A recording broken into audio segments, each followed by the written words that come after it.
میں ابھی اس کے اوپر کامنٹ نہیں کرتا، لیکن گزشتہ 3 روز سے ہم یہی کوشش کر رہے ہیں، اینڈ آئی ہوپ کہ کل تک میں اس میں کوئی بیٹر پوزیشن میں ہوں گا آپ کو بتانے کے لیے کہ اجلاس کی ڈیٹ کیا ہوگی۔ نہیں، لیکن آپ نے کیا انٹرنلی جو کمیٹی کے ممبران ہیں ان سے بات چیت کی ہے، ان کا کنسنٹ لیا ہے، ایجنڈا کے اوپر کوئی اتفاق ہوا ہے، اور کیا آپ نے یہ کمیونیکیٹ کر دیا ہے کہ آپ انٹینٹ رکھتے ہیں قائمہ کمیٹی برائے انسانی حقوق کا اجلاس بلانے کی؟ جی بالکل، اٹ از بین کمیونیکیٹڈ کہ میں اس کا اجلاس بلوا رہا ہوں، اور ہم گزشتہ 4 روز سے اسی کے اوپر کوشش کر رہے ہیں۔ ہم نے ایجنڈا آئٹم کے اوپر 25 کا جو میسیکر ہے، جو 24 کو کانوائے چلا تھا KPK سے، اس کو ہم نے ایجنڈا آئٹم کے اوپر رکھا ہے۔ اب اس کی جو فارمیلٹیز ہیں، چونکہ بعض اوقات کچھ ساتھی ایسے ہیں جو میں نے کچھ پوسٹ دیکھی، انہوں نے کہا جی وہ ابھی تک کیوں نہیں بلا لیا گیا۔ Sir it is not a parties اجلاس کہ آپ میں نوٹیفیکیشن کروں گا اور صبح آفس میں اجلاس شروع ہو جائے گا۔ قائمہ کمیٹی کے اجلاس کا ایک پراپر میکنزم ہوتا ہے کہ آپ ایجنڈا تحریر کرنے کے بعد اسپیکر کو بھجواتے ہیں، اسپیکر اس ایجنڈے کو دیکھتا ہے، اس کے بعد اگر اسپیکر کو آبجیکشن ہو تو وہ آپ کی طرف واپس بھجواتا ہے، اس کے بعد دوبارہ، چونکہ قائمہ کمیٹی کے اجلاس کے لیے جو الاٹمنٹ ہے روم کی، کمیٹی روم کی، وہ اسپیکر صاحب نے کرنی ہوتی ہے۔ So I don't want to go in more detail, but yes, we are trying for the last 4 days, and inshallah I'm hopeful کہ کل تک ہمیں اس کا کچھ رزلٹ سامنے آ جائے گا۔ But yes, قائمہ کمیٹی کا اجلاس بلا رہے ہیں، قائمہ کمیٹی کا اجلاس ہوگا، اس کے اندر تمام جو کنسرن کوارٹرز ہیں جن کے ذمے، اس کے اندر ظاہر ہے جب سیکٹری انٹیریئر آئیں گے، تشریف لائیں گے، وہ پھر وہاں پر آ کے بتائیں گے کہ کن کن لوگوں کے ذمے تھا، سیکورٹی کن کن کے حوالے کی گئی، پھر وہ جتنے بھی لوگ ہوں گے۔ لیکن کچھ لوگ تو میں آپ کو بتا سکتا ہوں، جیسے IG پنجاب ہیں، وہ IG پنجاب ہوتے ہوئے اسلام آباد میں دندناتے پھر رہے تھے، انشاءاللہ ہی ول بی کالڈ ہیئر۔ پھر اس کے بعد IG اسلام آباد ہیں، پھر اس کے بعد IG جیل خانہ جات ہیں، پھر راولپنڈی کے RPO ہیں، مختلف جو ہیں وہ تمام لوگوں کو بلایا جائے گا انشاءاللہ اس کے اندر۔ اور اگر چونکہ 245 کے تحت پھر رینجرز بھی بلائی گئی تھی، تو پھر DG رینجرز بھی تشریف لائیں گے، ان سے بھی پوچھا جائے گا، کیوں نہیں پوچھا جائے گا جناب۔ صحیح، اور 4 دن سے مسلسل اس پہ تگ و دو کرنے کا مطلب یہ ہے کہ ہم یہ سمجھیں کہ آپ یہ کہہ رہے ہیں کہ آپ کے ساتھ جو ڈیو کوپریشن ہے وہ اسپیکر آفس کی طرف سے نہیں کیا جا رہا، کیونکہ یہ تو بڑا سموتھ پروسیس ہے۔ اس سے پہلے تو ہم نے نہیں دیکھا کہ کبھی کسی قائمہ کمیٹی کا اجلاس بلانے کے لیے اس دقت کا سامنا کرنا پڑا ہو۔ میں اسپیکر آفس کے بارے میں تو نہیں کہہ سکتا، لیکن میں آپ کو اتنا بتا سکتا ہوں کہ میرا سٹاف بڑی پرابلم میں ہے۔ کچھ لوگ میرے سٹاف کے لوگوں کے گھروں میں بھی گئے ہیں، 60 کے قریب ایلیٹ فورس کے اہلکار، انہیں ڈرایا گیا ہے۔ قومی اسمبلی کی قائمہ کمیٹی کے جو سٹاف ہے برائے انسانی حقوق، آپ ان کی ہیرسمنٹ کی بات کر رہے ہیں؟ عیسیٰ بھائی، اب میں کسی اور بیچارے غریب آدمی کو کیوں میں اس میں انوالو کروں؟ میرے سٹاف سے مراد بس آپ سٹاف سمجھ لیں، وہ پرسنل بھی ہو سکتا ہے، وہ وہاں سے بھی ہو سکتا ہے، but I am trying my level best sir. صحیح، ٹھیک ہے۔ کل بھی پولیٹیکل کمیٹی میں ڈسکس ہوا تھا، پرسوں بھی پولیٹیکل کمیٹی میں ڈسکس ہوا تھا، اور ہم اس کے اندر کسی قسم کی بدمزگی نہیں چاہ رہے، کیونکہ بیسک پرپز وہ پولیٹیکل پوائنٹ سکورنگ نہیں ہے کہ میں یہاں پر آ کے ایک سٹیٹمنٹ دا دوں کہ یہ ہو گیا، وہ ہو گیا، یہ ہو رہا ہے۔ بیسک پرپز ہے کہ وہ کلپریٹس جو ہیں، وہ ریسپانسیبلز جو ہیں، جو اس میسیکر کے ذمہ دار ہیں، ان کا احتساب کیا جائے۔ تو لیکن اس ساری صورتحال میں حامد رضا صاحب، آپ مجھے سن سکتے ہیں؟ ہم خراب نہیں کرنا چاہتے۔ مجھے یہ بتائیے کہ اس ساری صورتحال میں جو خبریں چلیں، جو کچھ ہوا، اس سارے معاملے پہ سوشل میڈیا پر خاص طور پر انتہائی غیر ذمہ دارانہ پوسٹ بھی آئیں، ایک ایسا ایگزیجریٹڈ نمبر دیا گیا جس سے خوف و ہراس بھی پھیلا، بے چینی پھیلی، اور ظاہر ہے کہ پاکستان ایک جس مقام پر کھڑا ہوا ہے، جتنی نفرتیں پھیلیں اس تمام معاملے کی وجہ سے، پھر پاکستان تحریک انصاف نے خود جو ہے وہ ایک جو آفیشیل نمبر اپنی طرف سے جاری کیا یا اپنا کلیم جاری کیا، وہ 12 لوگوں کا تھا۔ ڈونٹ یو تھنک کہ جو سیاسی جماعتیں ہیں ان کی طرف سے ان کے جو فالوورز ہیں سوشل میڈیا پر بیٹھے ہوئے، انہیں کلیئر کٹ پیغام دینے کی ضرورت ہے کہ اس سارے معاملے میں صرف ریلائبل چیزوں کے اوپر جو ہے وہ ٹرسٹ کیا جائے اور فیک نیوز جو ہے اس کو پھیلانے سے گریز کیا جائے؟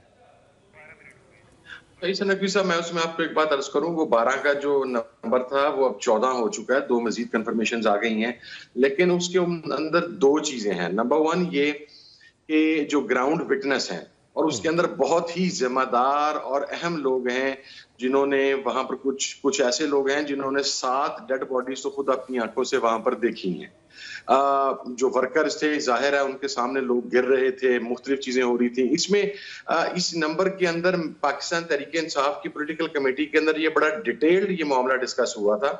ہم نے جو 12 کا اس وقت نمبر دیا تھا یہ وہ نمبر ہے جو ان کے آئی ڈی کارڈز کے ساتھ, ان کی آئیڈینٹی کے ساتھ, ان کی ریزیڈنس کے ساتھ اور ان کے جنازوں کے ساتھ کنفرمڈ ہے. ابھی ایک چیز ذہن میں رکھیے, ہمارے پاس جو ڈیٹا آ رہا ہے اور جو اب تک کمپائل ہوا اس میں 1000 سے زیادہ مسنگ ہیں. تو مسنگ کا اسٹیٹ جو یہ آپ ظاہر ہے کہ جو ویریفیبل نمبر دے رہے ہیں وہ آپ دے رہے ہیں. مریم نواز صاحبہ جو ہیں انہوں نے اس سارے معاملے میں جمپ کیا. میں نے آپ کو آغاز میں گفتگو سنوائی. وہ یہ کہتی ہیں کہ پنجاب میں کسی ایک مقام پر 2 درجن سے زائد بندے اکٹھے نہیں ہوئے, لیکن اگر ان لوگوں کو اجازت مل جائے تو یہ ہر چیز کو جلا کر خاک کر دیں گے. اچھا, سب سے پہلی بات تو یہ ہے کہ مریم صاحبہ بالکل صحیح کہہ رہی ہیں. وہ جس بھی جگہ پر پنجاب پر جاتی ہیں وہاں پر 2 درجن سے زیادہ بندے موجود نہیں ہوتے اور وہ بھی ان کے خوش آمدی ہی ہوتے ہیں. باقی ذرا ایسے کر لیتے ہیں, باقی تمام چیزیں چھوڑ دیں.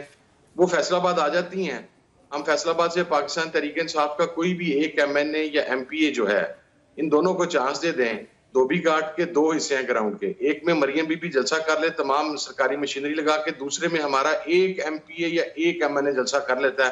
آپ کو پتہ لگ جائے گا بندے کہاں پہ نکل کے آتے ہیں. ایسی سٹوپڈ سٹیٹمنٹس جو ہیں وہ دے کے آپ صرف کس کو دھوکہ دے رہے ہیں؟ آپ اپنے آپ کو دھوکہ دے رہے ہیں. محترمہ جو ہیں یہ بڑے طویل عرصے سے دماغی مالی خولیے کا شکار ہیں اور سیلف پریزنگ کا شکار ہیں, اور ان کے اندر خدا جانے جو پولیٹیکل ورکر ہوتا ہے جب وہ وکٹمائز ہوتا ہے, جب اس کے اوپر قید و بند کی صحبتیں آتی ہیں تو نیچرلی اس کے اندر ایگریشن آتا ہے. ہمارے اندر بھی ایگریشن آتا ہے, ابھی بھی ہے ایگریشن.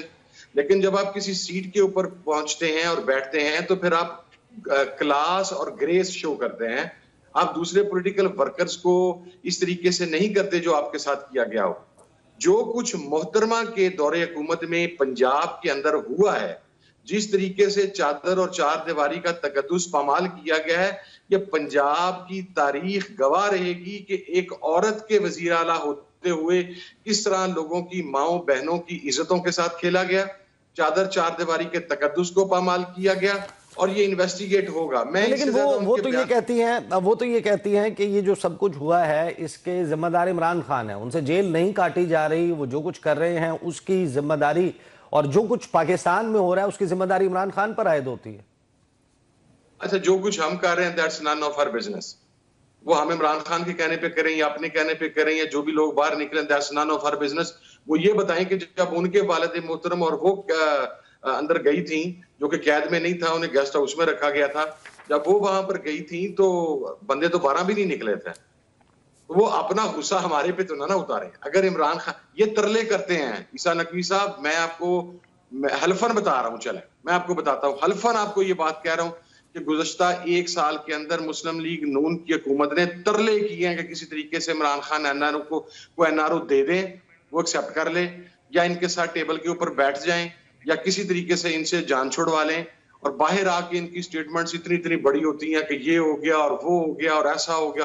اچھا, اگر عمران خان کی وجہ سے ہو رہا تھا تو پھر نہ جانے دیتے نا اس نے بیرسٹر گور کو اندر. بیرسٹر گور کو کون لے کے گیا تھا؟